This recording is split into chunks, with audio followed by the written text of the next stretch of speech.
passato gli ultimi 7 anni della vita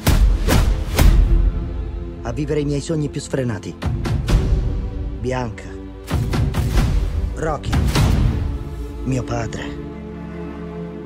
Ho costruito tutto grazie a loro.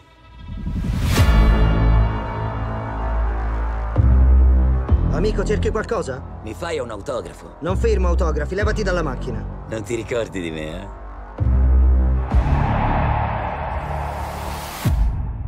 Damien. Congratulations, first of all. I really love this movie because I found it a visceral and exciting and inspiring boxing movie with so many themes inside the story because it's so intimate.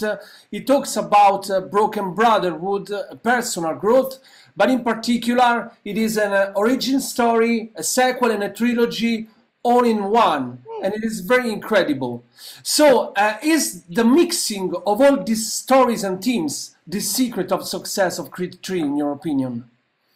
Yes. Yeah, just sitting there for a minute. Yeah. Wow. That's exactly right, man. I you know, in order to kind of move this franchise and where it's placed geographically after the Rocky franchise and now in the Creed, the third installment, the 9th movie, it had to be that. You know, you had to learn something new about our hero that we didn't know. And in order to do that, I had to go back to the past and it had to feel like an origin story all over again.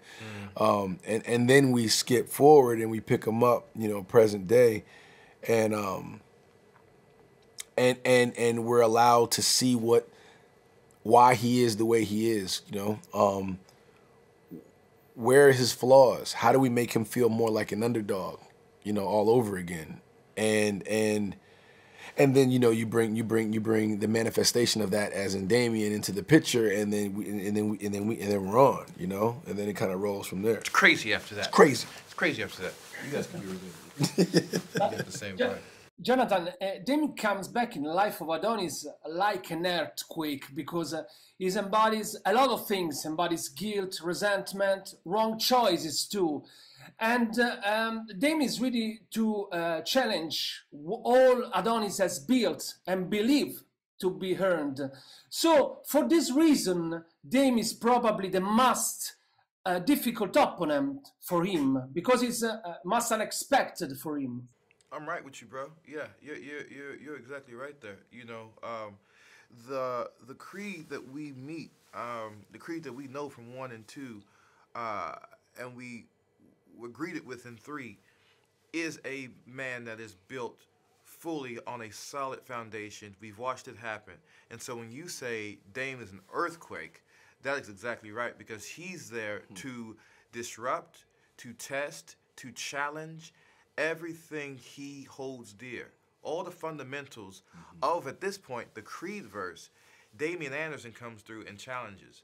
And so the best place for him to come from would be from a place you're not looking, which would be behind you. And boy, that's blind spot. You know, it would be behind you. So I am right with you indeed. Last question for Michael. In Creed 3, the relationship between Adonis and his daughter is very important and is written very well. And it reminds me a lot the relationship between fathers and daughters in box, like Muhammad Ali and her daughter Layla.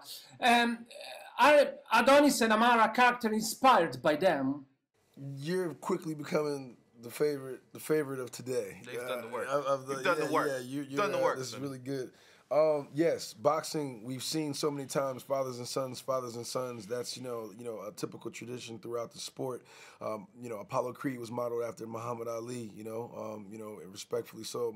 Muhammad Ali had Layla Ali, you know, that was there. And also, you know, at this point in my life, I've been surrounded by, influenced by, whether it's fate or, you know, coincidence or whatever you would have it, you know, with strong men who have strong relationships with their daughters. And that inspired me And you know, to late great, you know, Kobe Bryant, you know, who and he kind of rebranded what it was like to be a girl dad, you know what I'm saying, and coined that in a real way, and it influenced me in a real way. My barber, you know, has, you know, 2 daughters that, you know, and how their relationship, you know, is so sweet and beautiful, how proud he is. You know, Jonathan has a daughter, and how proud and strong he is within that relationship. And even my dad, you know, and my sister, and that relationship. So it was something that I wanted to honor, you know what I'm saying, and pay homage to. But then also, you know, Adonis is surrounded by nothing but strong women, you know, in his life, you know, from, you know, Marianne to Bianca to Amara. So passing on, you know, that legacy in a real way, felt right. I think she's someone that continues to mature and grow, and I think the most miraculous thing is I have gotten to continue to play this character as I too grow and evolve. And I think something that's exciting about these films always for me is I'm given so much freedom to really co-author Bianca's journey, and so many of the things that I'm also kind of figuring out and contending with end up on the page and then on the screen, which is really a delight. She's trying to figure out, I think, who she is when her sense of identity is not entirely tethered to what she does, you know? And I think, especially as women, we can sometimes get boxed into a space where, like, once we become mothers, that becomes so hugely a part of our identity. And I think for her, it's both that, and also as she's shifting sort of her career, I think she's trying to maintain a sense of self that doesn't have to do just with, you know, what she does. And that's something that I'm still navigating and figuring out too. So it's nice to try to figure it out with her.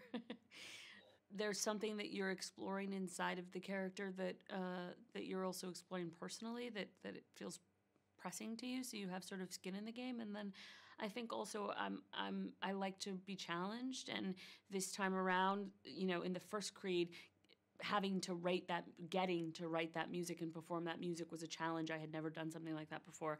I think every time you're breaking new ground, and this time, you know, getting to sign and learn ASL was a new challenge, something that I hadn't done. So I like to be just like healthily a little scared when I'm taking a project on, and also that there's, you know, just a beauty in also just feeling safe and comfortable with your coworkers, which is something that I really have in spades when I make these films, which is a gift. If Bianca, she were a real artist, how many Grammy Awards does Bianca could have had, in your opinion?